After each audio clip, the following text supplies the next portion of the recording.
Long-stemmed with an elaborately carved stone bowl, this is a native North American pipe. Historically, it was reserved for special occasions, such as the signing of peace treaties, which is why European settlers called it the peace pipe.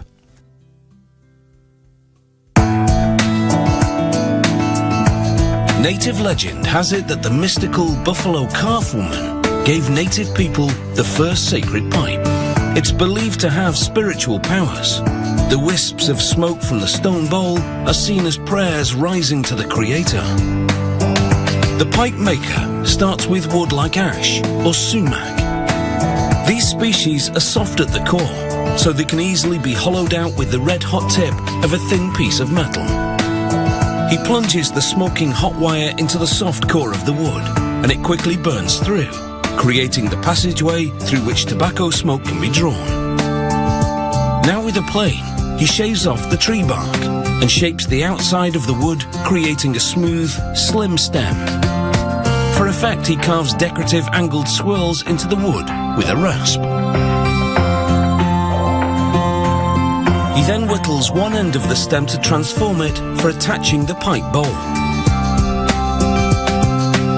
He now confirms the diameter is right by checking it against the template. Sanding is now required between the swirls to smooth away gouges left by the rasp. He files a notch into the stem just below the swirls. The beading artist wraps fringed leather around the notch and places a brightly coloured accent piece on top.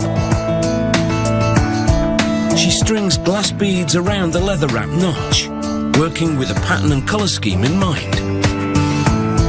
Years ago, Native Americans obtained beads through trade with European settlers and threaded them onto pieces of animal sinew using a needle made of bone. The colours of these beads can really make a statement. A string of red might signify vibrancy and long life, while mixing colours could represent a spiritual burst of energy. The pipe stem is now complete and ready for the stone bowl. For that they mine red clay rock, called pipestone. Pipestone is soft, and this means it's easy to carve. It's also smooth and takes a high polish.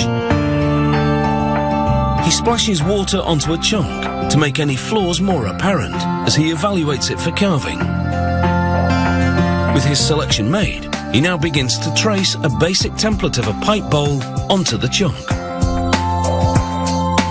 He saws through the stone along the penciled lines, using just a hacksaw. The rock is fairly easy to cut. It's essentially compressed clay.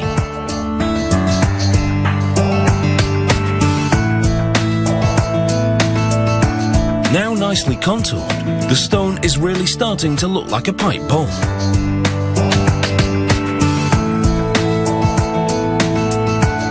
With a series of finer tools, he flattens one end and then sculpts the shape of an eagle head onto it.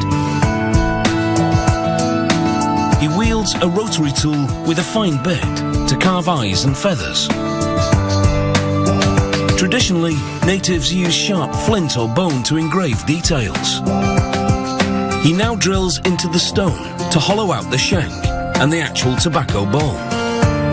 For early natives, this job was very labour-intensive. They gouged out the stone with an arrowhead attached to a stick. He rinses the eagle pipe bowl and then sands it while wet for an even smoother finish. He uses a blowtorch to heat the stone. Once hot, it readily absorbs beeswax as he rubs it into the pores. Beeswax gives the pipestone bowl a nice satin sheen. After a dip in cool water to solidify the wax, he scratches away some of it along the detail work, including the eyes and feathers. This adds definition and contrast. After a bit of tinkering, the wooden pipe stem fits snugly into the stone shank. He peers down the pipe to confirm that the stem is perfectly aligned with the bowl. This sacred pipe is now ready for any special occasion. They've used a combination of traditional techniques and modern power tools to produce this pipe, reconciling the ancient and new in perfect harmony. I'll smoke to that.